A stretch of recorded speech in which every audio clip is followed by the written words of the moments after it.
Welcome back to the Science Corner. This is where we, really get into some fascinating scientific ideas for anyone who loves to learn. Great to be here. Today, we're diving deep into something I think is really fundamental. Self-regulated learning, SRL. Sounds kind of academic, maybe?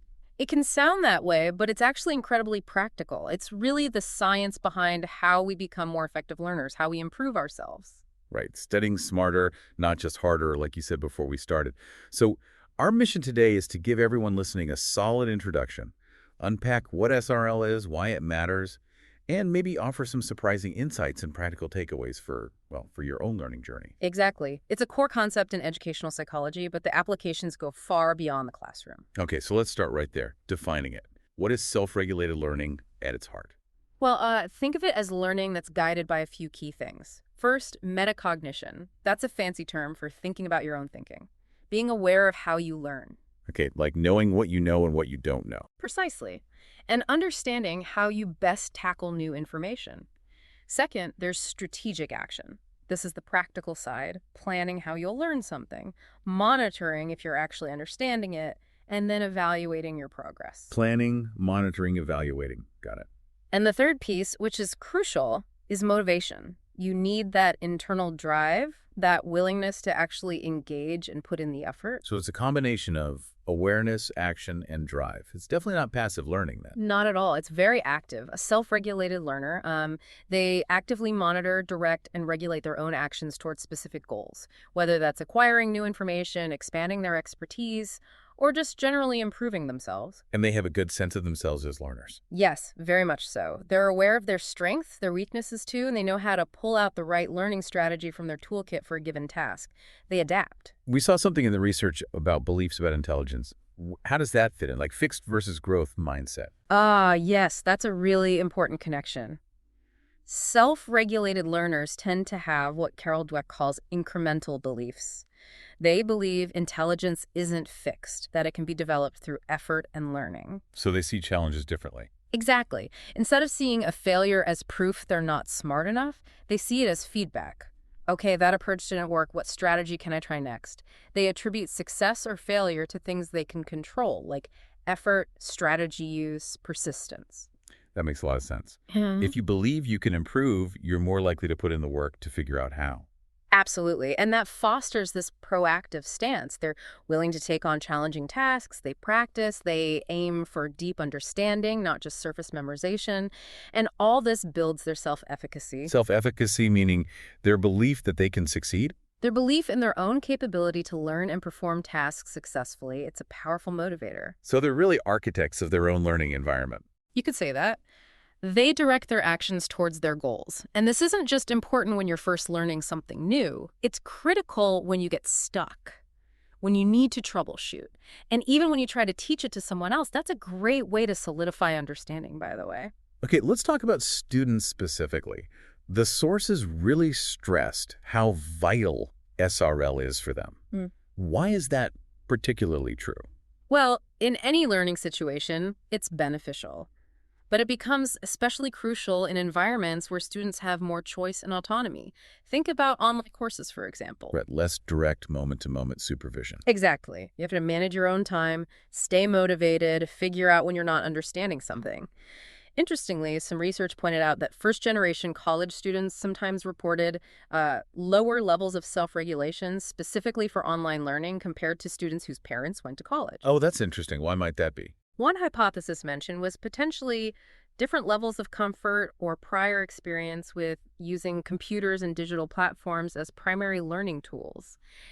It just highlights that SRL isn't automatic. It often needs to be intentionally developed and supported. That really underscores the need for strategies to help cultivate it. What kind of things work? Well, there are quite a few. Things like private writing techniques can be really effective. Like journaling about your learning. Exactly. Free writing, keeping a learning journal. It gives you a space to reflect on what's working, what's confusing, how you're feeling about it, just making that internal process a bit more explicit. Makes sense. And another powerful tool is peer discussion.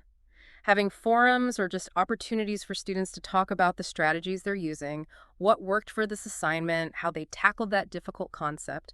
There was a study mentioned, I think, in an anatomy and physiology course showing real benefits from students sharing strategies on discussion boards. So learning from each other's process is not just the content. Precisely. It makes the how of learning visible. What about outlining? That came up too. Right. Outlining is often seen and used as a self-regulatory strategy. A survey of business students showed it helps them organize their thoughts, plan their structure, and explore the content more deeply.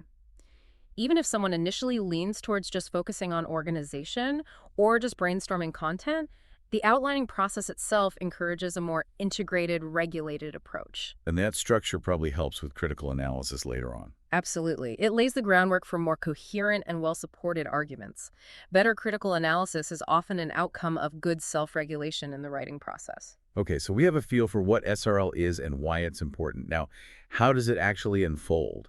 Are there different models or stages researchers talk about? Yes, there are several influential models. Barry Zimmerman proposed a well-known cyclical model with 3 main phases. First is forethought. This is everything that happens before you start learning: setting goals, planning your approach, thinking about your motivation. Then comes performance or volitional control.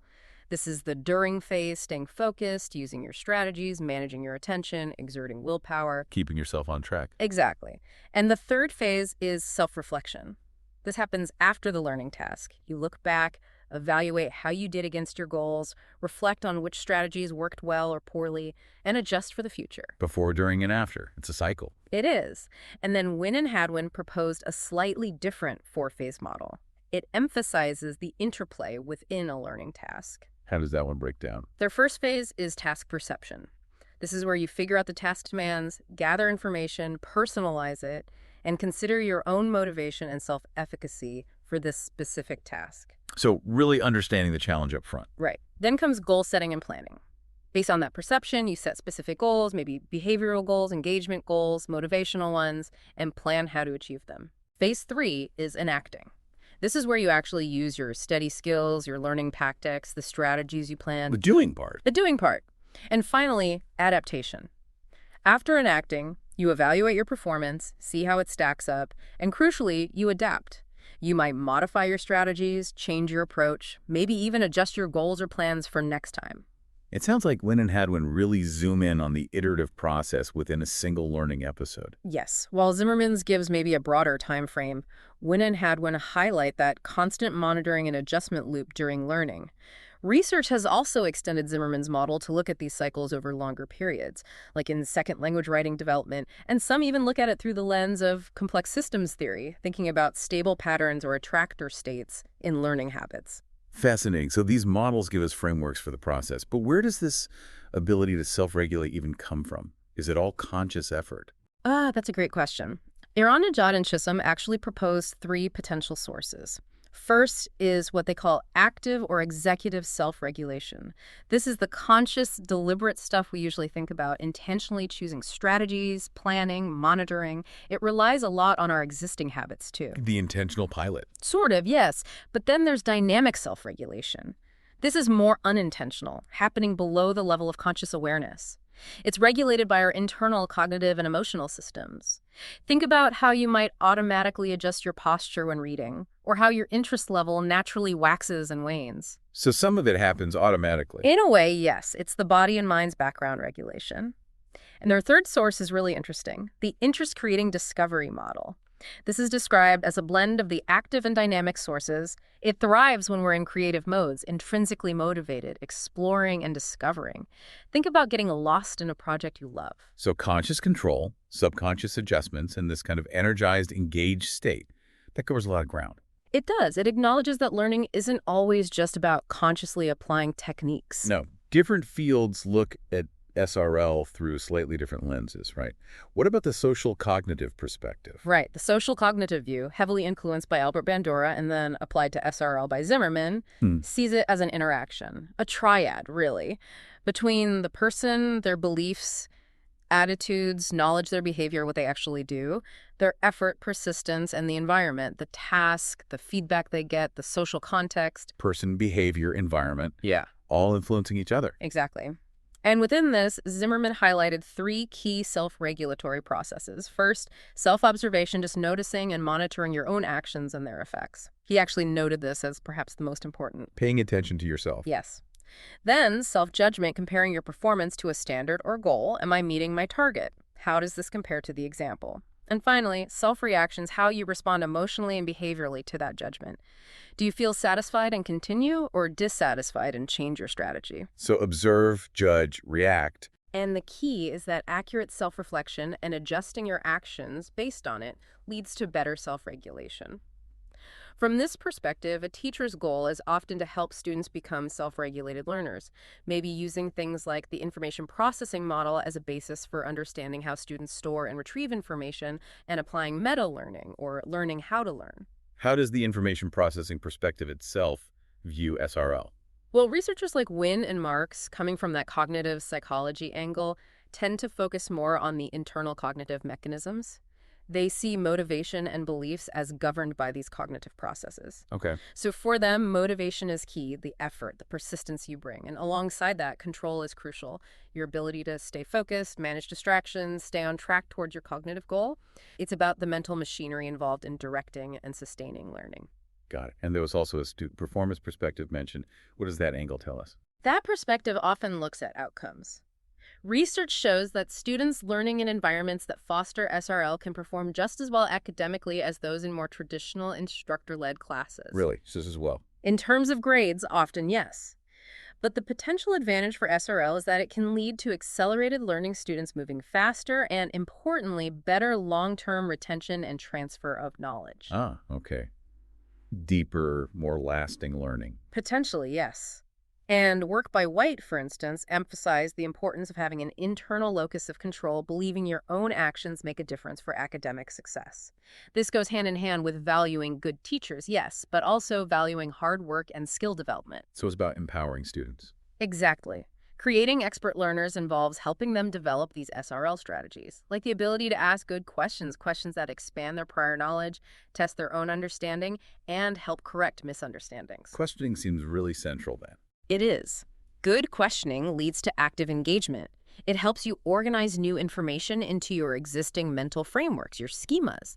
And it drives those processes of accommodation, changing your schemas, and assimilation, fitting new info into existing ones, which are vital for problem solving and genuinely reevaluating your understanding. This is great for understanding the theory, but let's get really practical.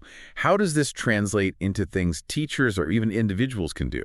There are so many practical applications. Paris highlighted 3 big areas for classrooms: literacy instruction, cognitive engagement, and self-assessment. Okay, give us some examples. Literacy. Think about reciprocal teaching, where students take turns leading discussions, summarizing, questioning, clarifying. That requires a lot of self-monitoring and strategic thinking. Also, using open-ended tasks, project-based learning, things that require planning, managing resources, and evaluating progress. Less prescribed, more student-driven. Exactly. Authentic assessments, tasks that mirror real-world problems, also push students to regulate their learning. Autonomy-based assignments, portfolios where students curate their work and reflect on it. It's all about shifting towards more student-centered, inquiry-based approaches that foster autonomy. But students need to buy into these strategies, right? They need to see the point. Absolutely crucial. Dweck and Master stress that learners need to believe that using these strategies is actually necessary and, importantly, effective for overcoming challenges. Otherwise, why bother? Yeah, that makes sense. And you see the difference. Self-regulated learners are the ones asking clarifying questions, taking useful notes, managing their time, seeking out resources. Those who aren't self-regulating might be daydreaming, turning in incomplete work, getting easily derailed. Zimmerman actually listed specific behaviors, didn't he? He did. Things that successful students tend to do. Completing homework consistently, studying even when there are distractions, concentrating in class, taking good notes, using the library or other resources, planning and organizing their work effectively, actively trying to remember information, having a dedicated place to study, being self-motivated, participating in discussions. It's a whole suite of behaviors. Could you walk us through maybe 1 or 2 specific strategies in a bit more detail? Like, how would self-assessment work in practice? Sure. Self-assessment is powerful. Imagine after learning a concept, say in science, you're given a list of criteria for deep understanding. Mm, You then evaluate your own understanding against that list. okay. The act of doing that helps you internalize those standards. It's not just about getting a grade, it's about understanding what quality looks like and identifying your own gaps. This then guides what you need to study or practice next. So it directs future learning. Precisely. Another simple one is using wrapper activities. Wrap. Yeah, like putting short self-assessment questions before a task. What do I already know about this? What might be tricky? And after the task, what did I learn? What was most confusing? What strategy worked best? It just wraps the learning activity in a layer of reflection. Quick metacognitive check-ins. Exactly. Other things include teachers doing think alouds, modeling their own thought process while solving a problem, encouraging students to generate their own questions after learning something new, reciprocal teaching, as we mentioned, even effective help-seeking, knowing when you're stuck and how to ask a question that will actually help you learn is a self-regulatory skill. Help seeking as a skill, not a weakness. Definitely. And researchers also look at how SRL varies with age, socioeconomic factors, and there are even intervention programs like one called CSRP, focused on boosting effortful control in young children to build a foundation for later self-regulation. Wow, so it starts early. One last area. How do researchers actually measure this? It seems complex. It is complex to measure. There are broadly two approaches. One treats SRL as an aptitude, a general tendency or skill level.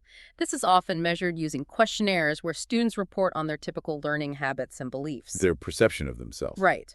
The other approach views SRL as an event, something that happens in real time during learning. This is measured by observing actual behavior. Think aloud protocols are common here, where learners say their thoughts out loud while doing a task. Direct observation of study behaviors is another method. Aptitude versus event. Makes sense. Is one better. They offer different information. Questionnaires give a broad picture, but self-reports can be biased. Observing events gives detailed, contextualized data, but it's time-consuming and might only capture a snapshot. Evaluating SRL is also tricky because people use different strategies effectively, and learning cultures can influence what's considered a good strategy. Some cultures might value quiet, deep processing. Others might emphasize social interaction for reflection. But research is always refining methods. There's even a study showing that giving students enhanced guided notes helped both support and measure their SRL processes effectively. This has been incredibly insightful. It really paints a picture of self-regulated learning as this dynamic, crucial skill set for anyone who wants to learn effectively. It really is. I think the main takeaway is that it's not some fixed talent you either have or don't. It's a multifaceted skill, or maybe a collection of skills and attitudes that you can consciously develop throughout your life to take charge of your learning and growth. So, a final thought for everyone listening. Considering those phases we talked about, the planning, the doing, the reflecting, which aspect of self-regulation do you think you could focus on more deliberately in your own learning right now? And maybe, what's one small change, one small action you could try this week to put that focus into practice? That's a great question to ponder. Definitely. Keep exploring the science behind how we learn. Thanks for joining us on the Science Corner.